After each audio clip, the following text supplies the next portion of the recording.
La coopération entre la Côte d'Ivoire et la Chine, ce sera avec notre invité du jour, l'ambassadeur de Côte d'Ivoire en Chine, son Excellence M. Dosso Adama. Il sera en compagnie d'Adama Bakayoko et aussi santé au quotidien.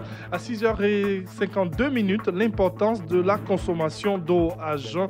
Djenebouka Amoko nous en dira plus. La parole est à vous. Aboussila sera en notre compagnie et vos commentaires sur un sujet à vous proposer aujourd'hui. Le journal du mondial à 6h15 sur la radio numéro 1 sur l'info et le sport. Avant tout ceci, c'est bien sûr le grand format présenté par vous, Régis Kofi. Bonjour. Bonjour Thierry Angeval, bonjour à toutes et à tous. Madame, Monsieur, voici les titres. Les regards sont tournés vers Amadou Gon Coulibaly, le Premier ministre ivoirien à la charge de former un nouveau gouvernement après la dissolution de l'ancien par le président de la République. Cette équipe gouvernementale devrait être constituée de personnalités issues du RHDP, la coalition au pouvoir. 10 000 délégués attendus lors du 4e congrès ordinaire du FPI, Front Populaire Ivoirien. Cette rencontre aura lieu à Treichville du 27 au 28 juillet prochain. C'est un congrès dit de la Renaissance. Vous entendrez Afin Guessan, le président du FPI, dans cette édition. Et puis, Guinée équatoriale, amnistie générale pour tous les prisonniers politiques. Ainsi en a décidé le président Théodoro Obiang-Nguema. Le décret a été lu hier à la télévision nationale. Et c'est le journal que vous suivez sur la radio numéro 1 sur l'info, le sport. Bonjour à tous et à toutes. Le président de la République a dissous le gouvernement hier mercredi. Amadou Gon Coulibaly reconduit au poste de Premier ministre. Il aura donc pour mission de former un nouveau gouvernement. On écoute la déclaration de la présidence lue par le secrétaire général Hachi Patrick. Le président de la République, Alassane Ouattara, a procédé ce mercredi 4 juillet 2018 à la signature de 2 décrets. Le premier décret met fin aux fonctions de M. Amadou Gon Coulibaly, Premier ministre, chef du gouvernement, ainsi qu'à celles des membres du gouvernement. Le président de la République exprime toute sa satisfaction au Premier ministre, chef du gouvernement, et aux ministres sortants pour leur importante contribution à la mise en œuvre du programme de gouvernement, ainsi que pour leur engagement au service de la nation. Le second décret nomme M. Amadou Gon Coulibaly en qualité de Premier ministre, chef du gouvernement. Le président de la République a instruit M. Amadou Gon Coulibaly, Premier ministre, chef du gouvernement, de lui proposer une équipe gouvernementale constituée de personnalités issues du Rassemblement des oufouettistes pour la démocratie et la paix, RHDP, et de la société civile. En attendant la mise en place du nouveau gouvernement, les membres du gouvernement sortant sont chargés d'expédier, chacun en ce qui le concerne, les affaires courantes. Le gouvernement sortant a duré 1 an et demi. L'avènement de la nouvelle équipe gouvernementale va certainement tenir compte de la situation politique, notamment au sein du RHDP. Kolo Coulibaly en parle. Le président Alassane Ouattara lui-même avait annoncé le 5 mai dernier au congrès du RDR un nouveau gouvernement. C'est le 10 janvier 2017 qu'Amadou Gon Coulibaly est nommé Premier ministre. Il est remplacé à ce poste Daniel Kablan-Duncan, lui-même nommé le mardi 10 janvier. Au poste de vice-président, une équipe gouvernementale qui arrive dans une atmosphère d'alors de revendications sociales tendues, grève des militaires et des fonctionnaires. 1 an et demi après, un gouvernement qui s'en va après avoir fait face à un autre défi, les inondations, qui ont fait au moins une 20aine de morts. Il ne s'agit pas là d'un bilan, loin s'en faut, mais de 2 faits notables qui ont juste marqué l'arrivée et le départ de l'équipe sortante. Les fonctions du présent gouvernement ont pris fin, mais le Premier ministre reste à son poste. Les ministres gèrent les affaires courantes. Amadou Gon Coulibaly va devoir constituer une nouvelle équipe gouvernementale, un nouveau gouvernement qui prendra en compte les dernières évolutions de l'actualité politique. Il s'agira d'un gouvernement élargi. Outre les partis favorables au RHDP, il aura l'entrée de la société civile. De nouveaux visages vont certainement apparaître. Le dernier bureau politique du PDCI donne un autre ton. Nombre de ministres et présidents d'institutions de ce parti ont créé un mouvement du oui au RHDP. Nul doute, les choses vont changer. Et le Sud Comoé apporte son soutien au vice-président Daniel Kablan-Duncan, fils de la région. Effectivement, une délégation conduite par le ministre des Affaires étrangères, Marcela Montano, est allée lui exprimer son soutien après la récente rencontre du bureau politique du PDCI RDA, rencontre au cours de laquelle le vice-président a été chahuté. Marcela Montano. Monsieur Daniel Kablan-Duncan est la plus haute personnalité de notre région. Nous lui avons apporté notre soutien, notre solidarité, nos encouragements suite à la réunion du bureau politique du PDCI, au cours de laquelle il a été malheureusement, malencontreusement chahuté, alors qu'il souhaitait simplement exprimer une opinion. Nous avons trouvé cela inacceptable. Nous avons souhaité, comme c'est la coutume chez nous, rappeler à ce frère, à cette haute personnalité de l'État, qu'elle était soutenue par sa région. Et nous avons encouragé M. le vice-président de la République à poursuivre toutes les initiatives qu'il entreprend depuis des mois dans le sens du rassemblement des Ivoiriens pour la stabilité de ce pays, pour pérenniser la paix, le développement et aller vers l'émergence à l'horizon 2020. Je le dis en titre, le 4e congrès ordinaire du FPI, Front Populaire Ivoirien, est annoncé du 27 au 28 juillet prochain au Palais des Sports de Treichville. Pascal Afenguessin a donné l'information au cours d'une conférence de presse. Un congrès qui permettra de renouveler les instances du parti. Plus de 10 000 délégués sont attendus. Pascal Afenguessin, président du FPI. Le congrès est l'instance suprême du parti. Il se réunit normalement tous les 3 ans et délibère sur le bilan de la gestion du parti, ainsi que sur toutes les questions d'ordre idéologique, politique et stratégique, et renouvelle les organes du parti. Pour amplifier la mobilisation et stimuler l'engagement au service de la démocratie et de l'alternance en 2020. D'où le thème de ce congrès, mobilisation et engagement pour la démocratie et pour l'alternance en 2020. 10 000 délégués sont attendus à ce congrès, venant de nos 6 000 sections sur l'ensemble du territoire national et de nos représentations à l'étranger. Les membres du cabinet du secrétaire d'État en charge du budget et les agents de la Direction générale des impôts bénéficient depuis ce mardi de l'assistance technique de l'Organisation de coopération et de développement économique. L'OCDE donnera à ses agents les meilleures stratégies de planification fiscale pour prévenir l'érosion de leur base d'imposition. Les précisions de Samia Abdelhani, représentante du Centre de politique et d'administration fiscale de l'OCDE.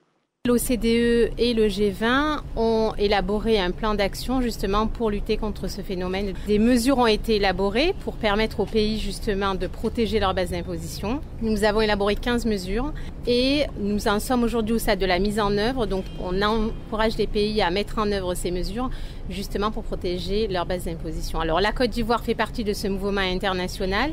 Nous sommes là aujourd'hui pour l'accompagner dans l'introduction de nouvelles mesures, mais également pour informer donc la Direction générale des impôts des meilleures dispositions à mettre en œuvre vraiment pour protéger sa base d'imposition et s'assurer que les multinationales qui sont présentes donc en Côte d'Ivoire puissent payer leur juste part d'impôt.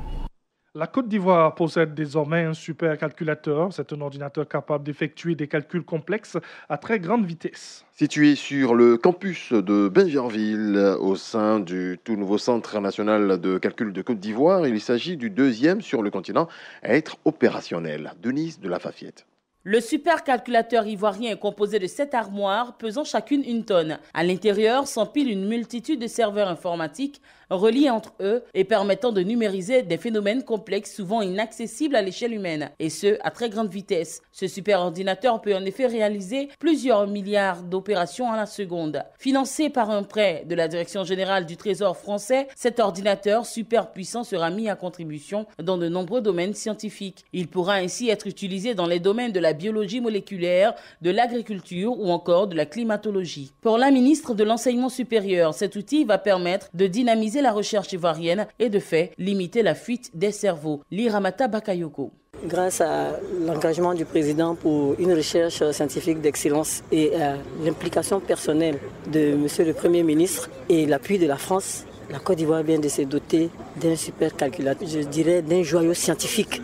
Et les chercheurs sont très heureux et parce que, comme on dit, ça permet aux chercheurs de se maintenir dans le sud, de ne pas aller au nord pour aller chercher le supercalculateur, travailler sur le supercalculateur.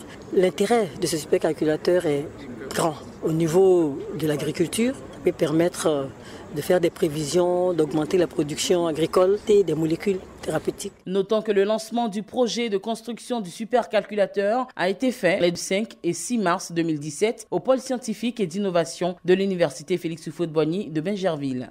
L'agence foncière rurale veut accélérer et terminer dans les délais requis par l'Union européenne le processus de délimitation des villages en Côte d'Ivoire.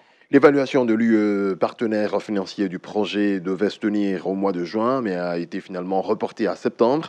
Une délimitation des villages qui sera une réponse à la question du foncier rural et qui pourra contribuer au renforcement de la cohésion nationale. Un atelier en vue d'informer et impliquer le corps préfectoral s'est tenu ici à Abidjan. Timo Kodirasuba y était.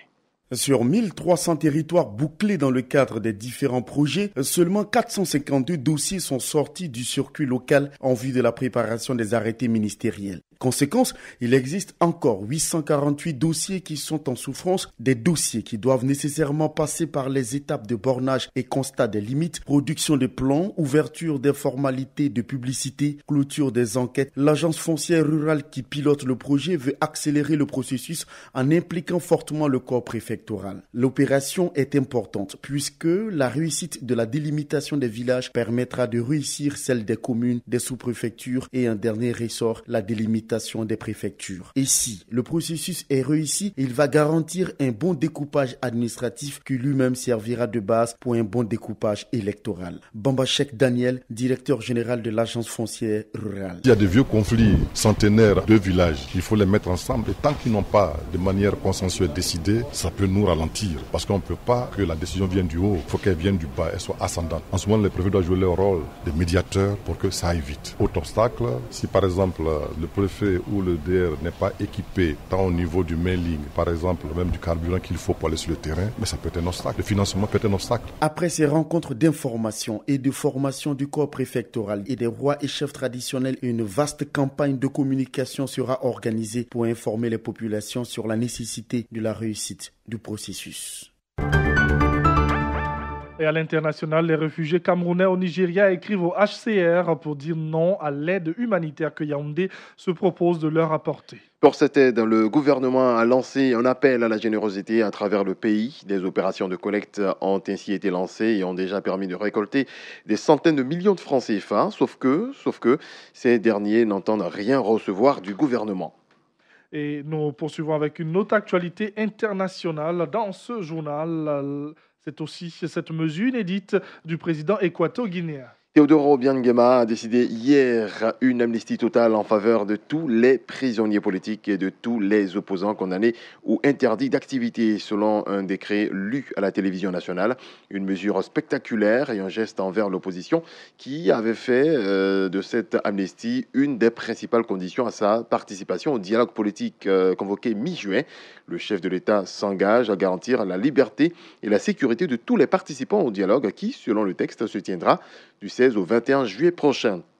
Et puis en Afghanistan, plusieurs milliers de personnes sont descendues ce mercredi dans les rues de Maïmana pour protester pour la deuxième journée consécutive contre l'arrestation d'un chef de guerre local. Des échauffourées ont éclaté avec les forces de l'ordre afghanes que certains témoins accusent d'avoir tiré sur la foule. Bilan, 1 mort et 9 blessés. Fin de ce point sur l'actualité. Le rappel des titres.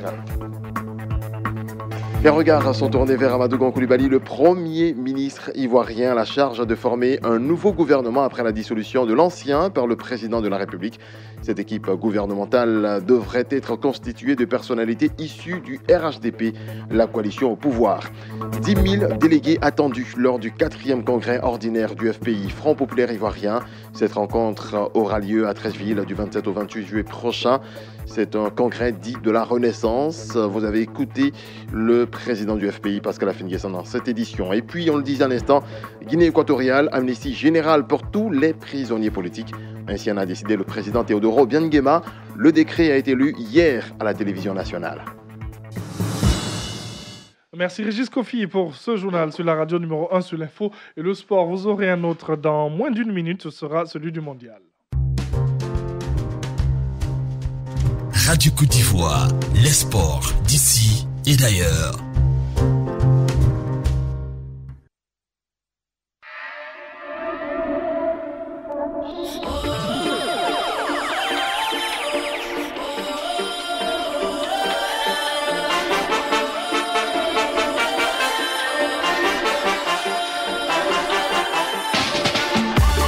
One life living up, cause we got one life. One life.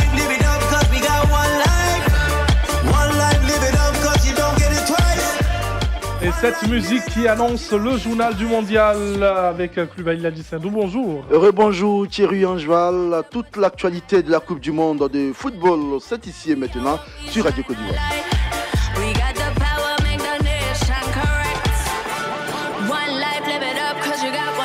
Deuxième et second jour de pause avant le début des quarts de finale vendredi.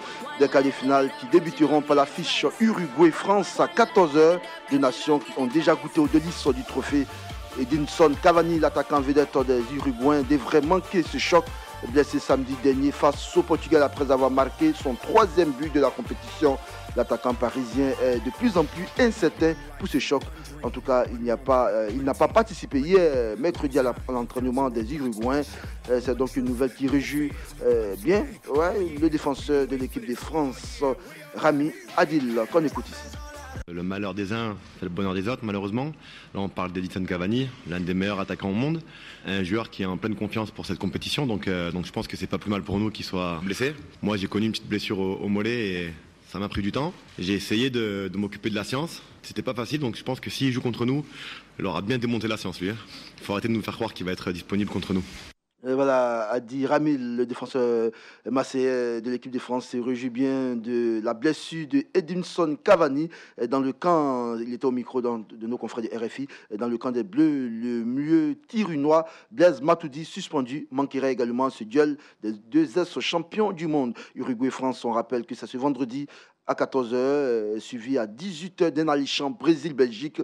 Et puis samedi, la Suède défiera à 14h l'Angleterre. Et enfin, à 18h, les surprenants Russes tenteront de franchir l'obstacle de la Croatie afin de poursuivre leur beau rêve. Il est bon de rappeler que 4 des 8 pays qualifiés pour ces cas ont déjà remporté le mondial, à savoir la France, l'Uruguay, le Brésil et l'Angleterre. En 20 éditions de Coupe du Monde, seuls 8 pays se sont offerts ce trophée. Il faut donc ajouter aux 4 premiers cités l'Allemagne, l'Italie, l'Argentine et l'Espagne. Voilà, le mondial est fini pour les équipes africaines depuis la fin du premier tour, mais pas pour 4 supporters sénégalais. Ces derniers sont portés disparus. Malheureusement, ces 12e Guindé auraient pris la poudre d'escampetto pour tenter l'aventure en traversant sûrement la frontière russe. Rappelons que 2 Sénégalais avaient tenté la même opération, mais ils ont été rattrapés très vite par la police russe. Et puis sur place en Côte d'Ivoire pour refermer les portes de ce journal du mondial, la RTI à travers Radio Côte d'Ivoire a lancé à l'occasion de cette Coupe du Monde une émission publique baptisée le Festival du Mondial, une production tournante dans les différentes communes d'Abidjan pour vivre le mondial avec les Abidjanais. Satisfaits de cette initiative du groupe RTI, des Ivoiriens se sont prononcés au micro de notre stagiaire Sylvain Bossei. Jérémy Baguet, je suis très content de me retrouver au maquis La Réflexion, accompagné de Radio Côte d'Ivoire pour faire le show et supporter aussi mon équipe.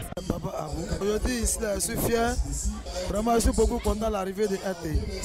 Que le Seigneur bénisse la RTI. Aujourd'hui, si tu vois que nous tous sommes ici, c'est pour la RTI. Quand c'est comme ça, c'est très important. Quand c'est comme chaque fois, pour la radio RTI se retrouve, on est là-bas. Très bon pour la jeunesse ivoirienne. Que le Seigneur bénisse la RTI.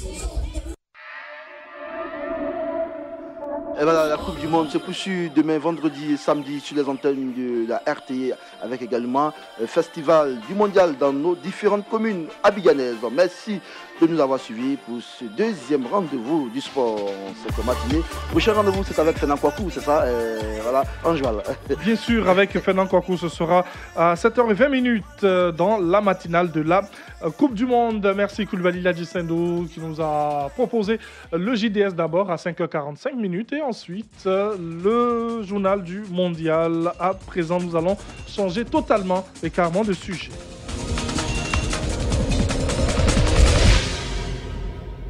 « 1983-2018, 35 ans que la Côte d'Ivoire et la Chine ont rétabli leurs relations.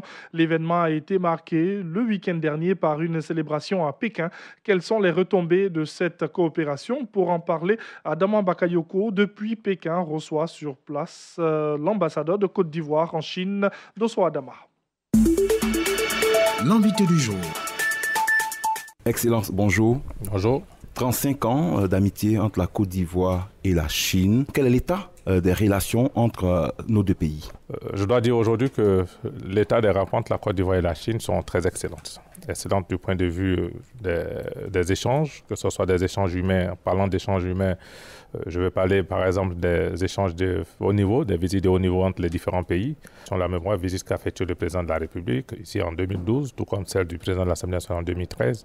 La visite l'année dernière du ministre des Affaires étrangères chinois. Et une année avant, on avait reçu aussi bien le vice-président et le président de la conférence consultative, qui est, disons, l'équivalent du Sénat.